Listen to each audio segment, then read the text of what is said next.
제29일 트리아 카스텔라에서 바르바델로까지 29.3km 9월 18일 수요일.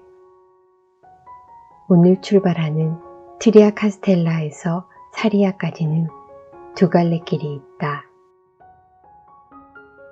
알베르게에서 도로를 조금 걷다 보면 두 갈래 길이 나오는데 왼쪽 사모스 루트는 25km를 걷고 오른쪽 산실 루트는 18.5km를 걷게 된다. 짧은 산실 루트는 가파른 아스팔트 길이 대부분이라 하지만 많은 순례자들이 30일 가까이 걷다 보면 짧은 거리인 오른쪽으로 많이 걷는다고 한다. 하지만 라와로레는 사모스를 가기 위해 왼쪽으로 향했다. 어제 바에서 저녁을 먹을 때 텍사스에서 온 부부가 사모스 수도원을 적극 추천했기 때문이다.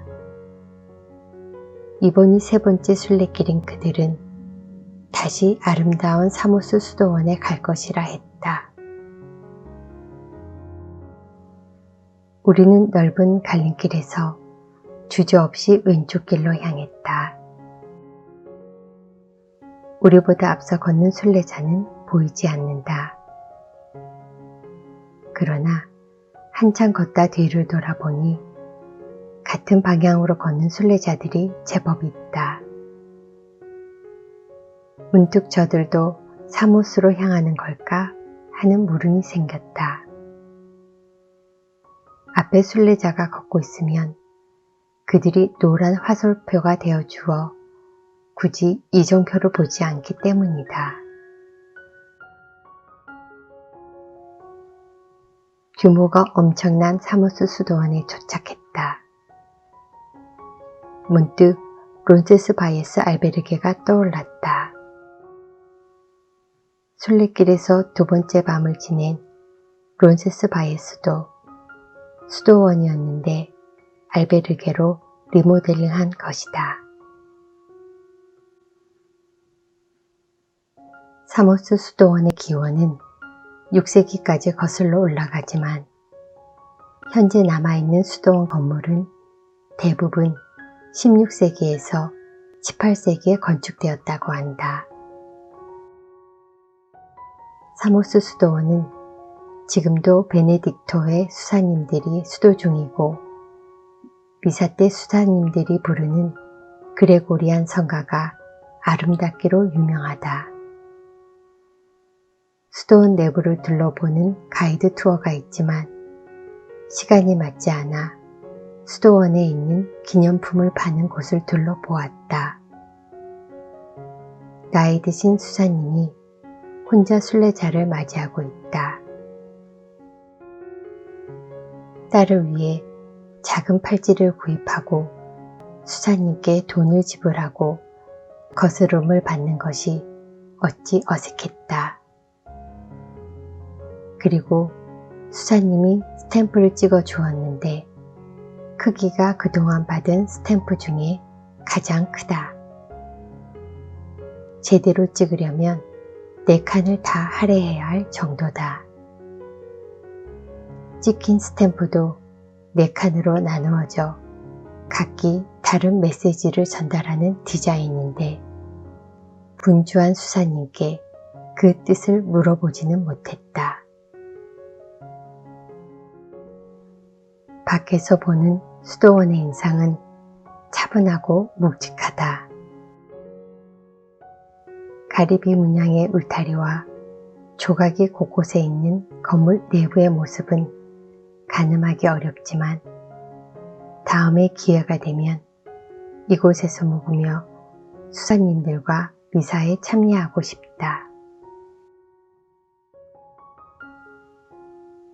점심을 먹고 다시 출발하는데 철십자가에서 만났던 한나가 다른 바에서 쉬고 있다.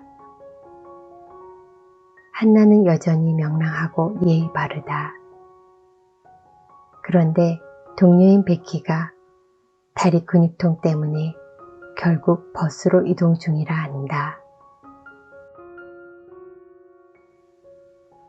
드디어 산티아고 데 콤포스텔라까지 100km가 남은 도시 사리아에 도착했다.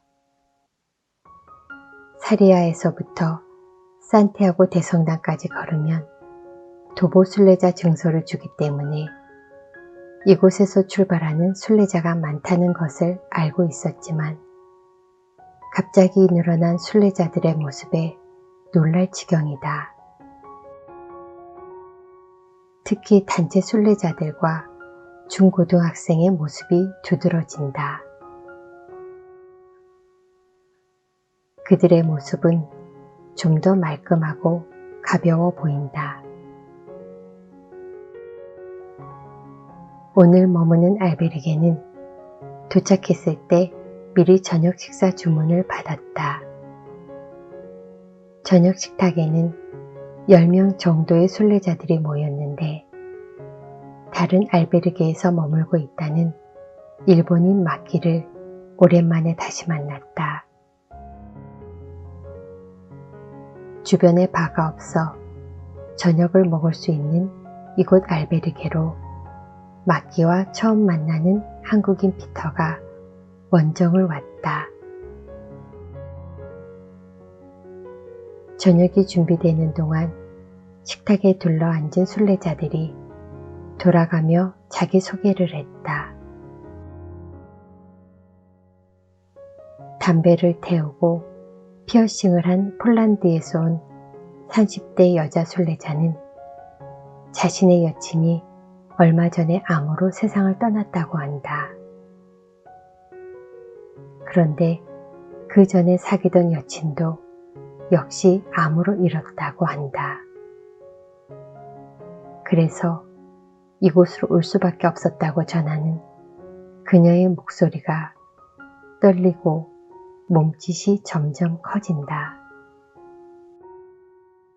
그녀가 느끼는 공허함과 두려움이 전해온다. 그리고 천주교 신자인 60대 초반인 피터는 20여 년 전에 가족과 함께 미국으로 이민을 가서 지금은 제법 튼실한 작은 사업체를 운영 중이라 한다. 몇 년째 미국에서 철인 3종 경기에 참가할 정도로 체력에 자신이 있어 17kg 정도 되는 배낭을 메고 걷다가 고생한 이야기를 들려주었다.